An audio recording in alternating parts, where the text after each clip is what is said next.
We've talked a lot about all of the great PlayStation 4 games this year. We've had our God of Wars, we've had our Spider-Mans. However, let's not kid ourselves and think that every game has blown us away. No, there have been a sizable amount of games that have actually disappointed gamers, and that's what we're going to be covering in this video, namely looking at the top 10 most disappointing PlayStation 4 games of 2018 so far. Now, are all of these games absolutely terrible? Not necessarily, but our expectations were at a certain level for these games, and they came in well below that. Without further ado, we've got 10 games to go over, so let's get right into this. First up, we have the Square Enix published JRPG in Lost Sphear. Lost Sphear was a game developed by Tokyo RPG Factory, a newer studio under the Square Enix helm, and if you remember, they did I Am Setsuna, and I Am Setsuna was a pretty good game. However, it did have its issues, but with Lost Sphear, I was really hoping that they could take the fundamentals they set in I Am Setsuna and create a much better experience. Instead of getting that, Lost Sphear actually stagnated, and instead you can make an argument that it's a worse experience compared to I Am Setsuna, which is mind-boggling because I Am Setsuna was their first game. I was thinking the only where to go was up, but that was obviously not the case. If you love old school JRPGs and you've played all of the other fantastic JRPGs on the PlayStation 4 and Lost Sphear is the last one remaining, then I guess check it out. But hopefully when Tokyo RPG Factory comes out with their next game, it's a bit better than Lost Sphear and they can continue back on the upward trajectory, because I do think they have a lot of potential as a studio. That potential, however, is not realized with Lost Sphear.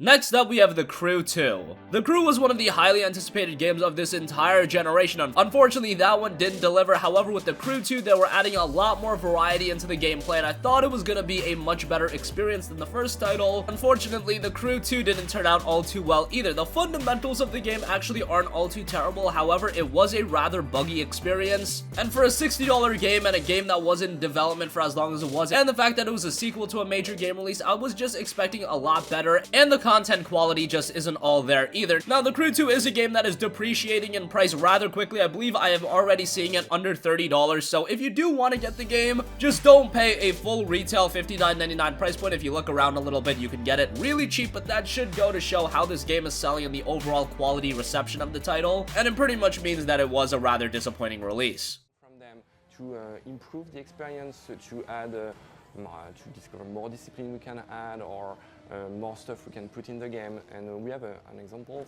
the fast 5 feature.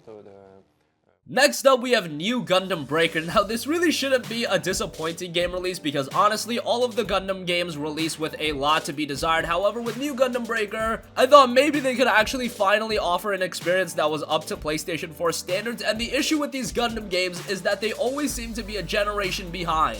PS3 games seem like PS2 games, PS4 games seem like PS3 games, etc. New Gundam Breaker is once again yet another lazy and generic Gundam experience. I think Gundam has a lot more potential as a gaming franchise. Who doesn't want to see gigantic, cool-looking mechs go to battle? But New Gundam Breaker does not realize that. Instead, you're getting a rather boring game with New Gundam Breaker. Next up is probably my personal most disappointing game of 2018 so far, and that is Dissidia Final Fantasy NT, and I say that because I was such a big fan of the Dissidia Final Fantasy games on the PSP. The first title as well as Duodecim I thought were both very good games. The issue with NT, however, is that there's pretty much no single player component, and the content that is there is rather sparse. Yes, you do have a sizable character roster, and the battles themselves are okay, but the content just isn't there, and given the fact that it is a $59.99 release, I would have rather just had the PSP Dissidia titles ported over to the PS4 instead of Dissidia Final Fantasy NT. I know that's a little harsh, but honestly, those PSP games were better than this PS4 game, and I do understand that NT is just a port of an arcade title, but still, if you're releasing a game for $59.99 and you're releasing it on the PlayStation 4, there is a standard you have to adhere to, and I thought there was going to be a quality single-player component, and that just isn't there, and the gameplay itself isn't even anything to write home about.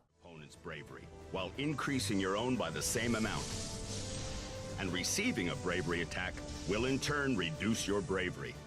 These attacks are important because the higher your bravery rises, the more powerful your HP attacks become. Next up, we have Dynasty Warriors 9. Now, Dynasty Warriors 9 is a game that a lot of fans of Dynasty Warriors were really looking forward to because it was revamping the franchise. So not only were existing fans looking forward to the game, but newcomers were also looking forward to Dynasty Warriors 9. However, even with the transition to a more open world, it turned out to be a very repetitive experience once again, and the repetition of the even more lackluster gameplay than your typical Dynasty Warriors game, that was not a recipe for success, and Dynasty Warriors 9 just didn't turn out all too well. This is another game like Dissidia Final Fantasy NT. Yes, it had a large roster of characters, but the fundamentals of Dynasty Warriors 9 are broken, that if you want a Dynasty Warriors experience, do not get DW9, get one of the older games, and at least those titles have their fundamental gameplay on point.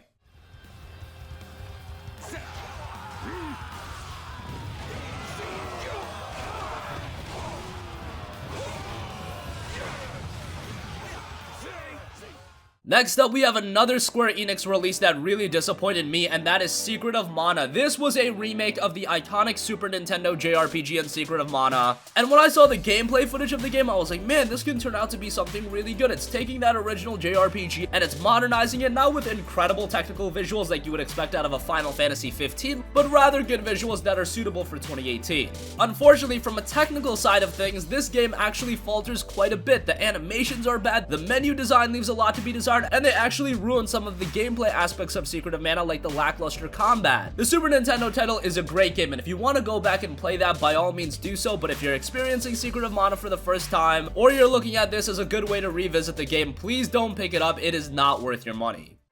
What's a sword doing here?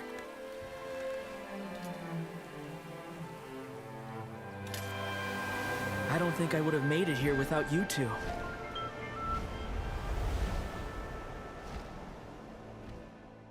Next up, we have Metal Gear Survive. Now, I actually think the majority of gamers weren't expecting something special out of Metal Gear Survive. However, it still had the Metal Gear name tacked onto it. And if you're releasing a Metal Gear product, there is going to be a portion of gamers that are expecting something of quality, even if Hideo Kojima isn't at the helm. However, Metal Gear Survive is not your typical Metal Gear game. A Metal Gear game without a story can go in the trash can, and Metal Gear Survive didn't even offer anything great from a gameplay standpoint. Sure, it's got some online elements, but this isn't the Metal Gear experience fans want. It really just seemed like a cash grab, and that's why at this point Metal Gear Survive is like down to $10, and even for that price I wouldn't say it's worth it. Next up, we have Agony. Now, Agony was a survival horror game that we have been following on this channel for quite a while, and unfortunately it just did not turn out to be all too great. On the surface, Agony looks like an incredible and engrossing survival horror game. It looked to be an absolutely hellish experience. However, it just faltered and fumbled in so many different areas. The gameplay itself isn't all too great, and when you judge it based on that, it's a pretty underwhelming game, even though it does invoke that essence of horror. However, when you couple the lackluster gameplay with the technical issues, Agony just turned out to be a really bad experience, and one that was very disappointing because those of us that were following Agony were really looking it to be one of the best survival horror games this generation, and it definitely was not that. Next up, we have Extinction. Extinction was another game that when it was revealed, it really captivated a lot of gamers. A lot of gamers were seeing it as a cross between IPs such as Shadow of the Colossus and Attack on Titan. When you think of it like that, man, you have to have some very high expectations for Extinction. However, prior to the release of this game, I want to say that I was one of those people that expected a product that wasn't going to turn out all too well, and that's what we really got out of Extinction. It had a lot of issues that really should not be issues in gaming anymore, such as camera issues, bad game design with a lot of repetition. These are issues that just about every studio has remedied within their game, and when you have a game with bad camera angles, when you have games with excessive repetition, don't get me wrong, repetition is going to be an element in any game, especially a more open game like this, but when it becomes unbearable, that is a really big problem, and it became unbearable with Extinction. Unfortunately, it didn't turn out all too well, and this is probably going to be one of those games that is completely forgotten about.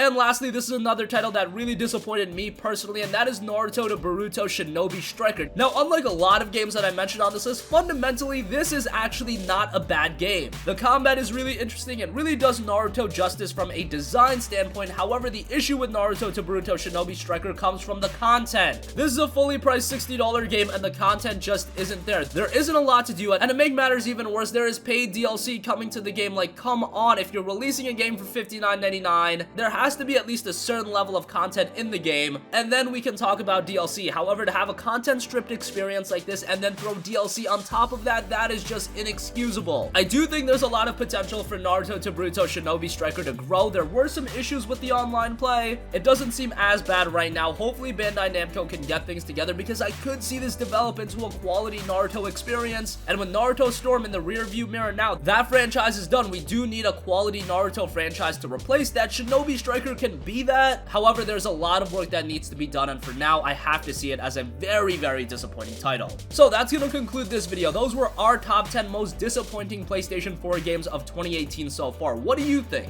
Which PS4 games disappointed you the most this year? Did you enjoy any of these games that didn't think they disappointed you? Let us know in the comments section down below. Sound off with all of your thoughts. Thank you for watching, and goodbye.